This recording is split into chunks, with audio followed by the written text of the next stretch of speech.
Assalamualaikum warahmatullahi wabarakatuh. Yang terhormat kepada Ambu Asi selaku dosen mata kuliah Technopreneurship dan teman-teman yang saya cintai. Pertama-tama marilah kita panjatkan puji syukur atas kehadiran Allah Subhanahu wa taala yang telah memberi kita nikmat sehat sehingga kita dapat melakukan presentasi kali ini.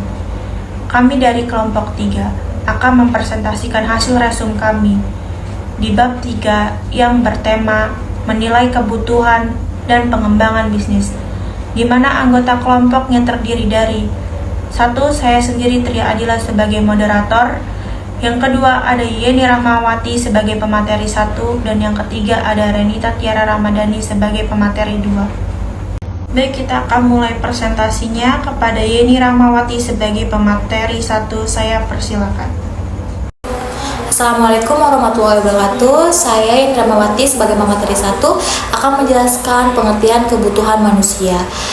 Jadi kebutuhan manusia menurut KBBI, kebutuhan yang berarti dibutuhkan. Maka kebutuhan manusia dapat diartikan sebagai sesuatu yang dibutuhkan oleh manusia atau keinginan manusia yang harus dipenuhi demi tercapainya kepuasan rohani maupun jasmani untuk keberlangsungan hidupnya. Kebutuhan merupakan sesuatu yang diperlukan setiap individu. Di sini ya, dalam waktu baik berupa kebutuhan psikologis maupun kebutuhan sosial. Ini menurut Muhyiddin dan Maftuhatun 2020.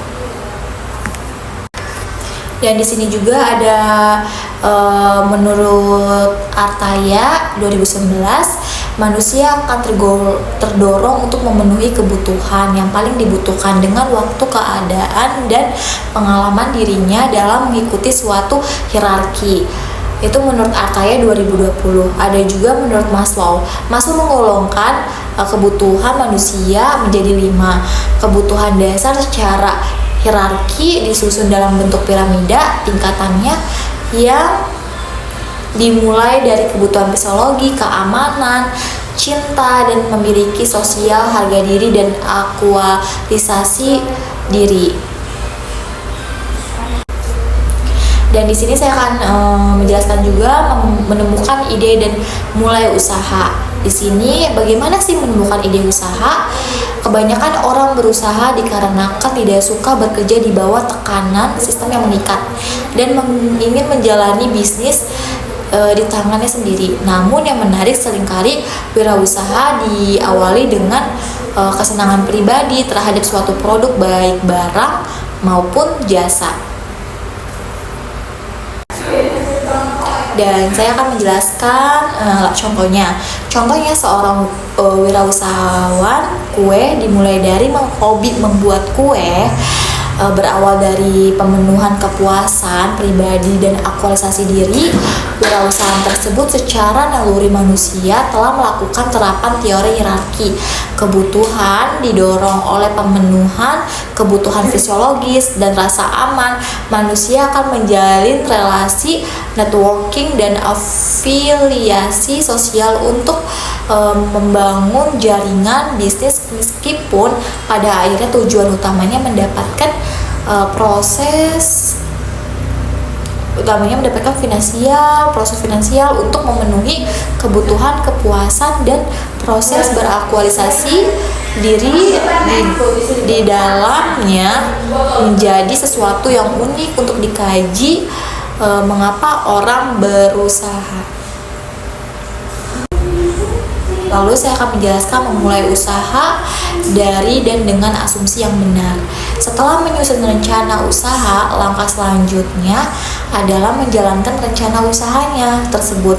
Dengan terbatasannya pengetahuan dan pengalaman usaha, seringkali wirausahawan pemula melakukan keliruan dan berasumsi yang mengakibatkan melemahnya semangat dan kemauan untuk berusaha. Keliruan asumsi di awal membuka usaha disampaikan merugikan posisi usaha sendiri, membuang sumber daya yang digunakan untuk meraih posisi yang diinginkan, dan juga bisa menghancurkan menghancurkan usaha yang dirintisnya. Banyak wirausahawan meninggalkan semangat dan kemauannya berusaha, pesimis yang berlebihan dan terlalu pasif berhadapan dengan realitas bukan karena harus melewati perjuangan keras dalam beberapa oleh karena itu di dalam pembuka usaha hendaknya diawali dengan asumsi dan langkah yang benar. Dan lalu memulai usaha dengan asumsi yang benar itu, asumsi apa yang dimaksud dengan langkah yang benar adalah: 1. Rencana usaha merupakan dokumen yang berfungsi sebagai panduan untuk mencapainya tujuan, bukan merupakan dokumen perkiraan tentang apa yang akan dialami olehnya itu, karena harus digunakan sebagai alat bantu dalam menghadapi realitas, bukan alat untuk memenuhi realitas itu. Lalu 2, mengembangkan optimisme berdasarkan data dan fakta yang konkret, bukan berdasarkan angan-angan dan harapan semata. Harapan yang tidak berdasarkan pada landasan disebut juga khayalan. 3, memahami bahwa memulai usaha merupakan uji kasus dari rencana usaha yang sudah ditetapkan, dan menyadari bila terjadi kegagalan merupakan sumber belajar yang berharga, sekaligus dijadikan sumber perbaikan yang efektif terhadap rencana usaha selanjutnya, bahwa keberhasilan datang seiring dengan pilihan, sikap, dan tindakan yang diambil yang datang dengan sendirinya. Seorang wirausahawan pemula harus bersiap begitu memulai usaha berarti ikut dalam persaingan perebutkan pasar. Dan gimana sih cara mempertahankan dan mengembangkan usaha itu? 1. Mempertahankan usaha, ada banyak sekali hal yang bisa mengancam keberlangsungan hidup usaha. Masing-masing memiliki tindakan ancaman yang berbeda-beda. Secara umum ada 3 kategori besar yang bisa membahayakan keberlangsungannya hidup usaha. Ketiga kategori tersebut adalah: Kepada Yeni Rahmawati, terima kasih atas presentasinya, dan akan dilanjut oleh pemateri 2 yaitu Renita Tiara Ramadhani. Baik, saya Renita Tiara Ramadhani. Di sini saya sebagai pemateri kedua. Saya akan melanjutkan materi dari pemateri pertama. Jadi ketiga kategori tersebut, yang pertama yaitu adanya ancaman yang bersumber dari kekeliruan strategi usaha dan mismanagement. Mengelola usaha di tengah persaingan dan kondisi serta kultur masyarakat tertentu memang bukan perkara yang sederhana. Ada banyak tantangan yang harus diantisipasi dengan tepat, cepat, dan efisien. Dengan adanya banyak tantangan tentu diikuti dengan banyaknya pilihan yang bisa diambil untuk menghadapi ancaman tersebut. Dan yang kedua yaitu ancaman yang bersumber dari tindakan agresif pihak luar. Ada banyak kemungkinan bentuk perilaku agresif dari pihak luar. Salah satu contohnya adalah perilaku banting harga yang dilakukan oleh kompetitor atau pesaing usaha. Contoh lain adalah kebiasaan pungutan liar oleh pihak luar, sehingga membuat beban biaya membengkak dan tidak mampu ditutupi oleh pendapatan. Dan yang ketiga yaitu ancaman yang bersumber dari bencana alam. Ada banyak ancaman bencana alam yang mungkin terjadi, seperti banjir, gempa bumi, atau fenomena alam yang terjadi seperti pandemi. Meskipun tingkat kejadiannya tidak terlalu sering, namun dampaknya tidak boleh diabaikan sama sekali. Jadi untuk bisa bertahan hidup sebagai suatu usaha, wirausaha tentu tidak bisa bekerja sendiri. Tentu saja kerja tim. Di sini adalah kerja tim yang terlembaga dengan baik. Dengan kata lain, kerja tim yang telah menjadi sistem. Dengan bantuan sistem, wirausahawan tidak lagi harus memperjuangkan dan melindungi kelangsungan hidup usahanya secara sendirian. Dengan demikian, perhatiannya terfokus pada hal-hal yang sangat penting. Kemudian yang kedua yaitu mengembangkan usaha. Bagi seorang wirausaha, membayangkan bagaimana mendapatkan pendapatan yang semakin besar adalah hal yang biasa. Namun, ada saat yang terbaik. Yang dipikirkan adalah berpikir tentang pengembangan usaha. Jadi, kapankah saat yang tepat untuk mengembangkan usaha secara serius? Jawabannya adalah ketika usaha telah menghasilkan break-even point atau BEP, maka sudah saatnya memasuki tahapan pengembangan. Pada saat telah mencapai titik BEP, artinya adalah usaha yang dijalankan sudah terbukti mampu melewati masa-masa sulit, menyeimbangkan pemasukan dan pengeluaran. Usaha perjualan dalam usaha telah terbukti berhasil mencapai titik di mana angkanya bisa menutup angka pengeluaran.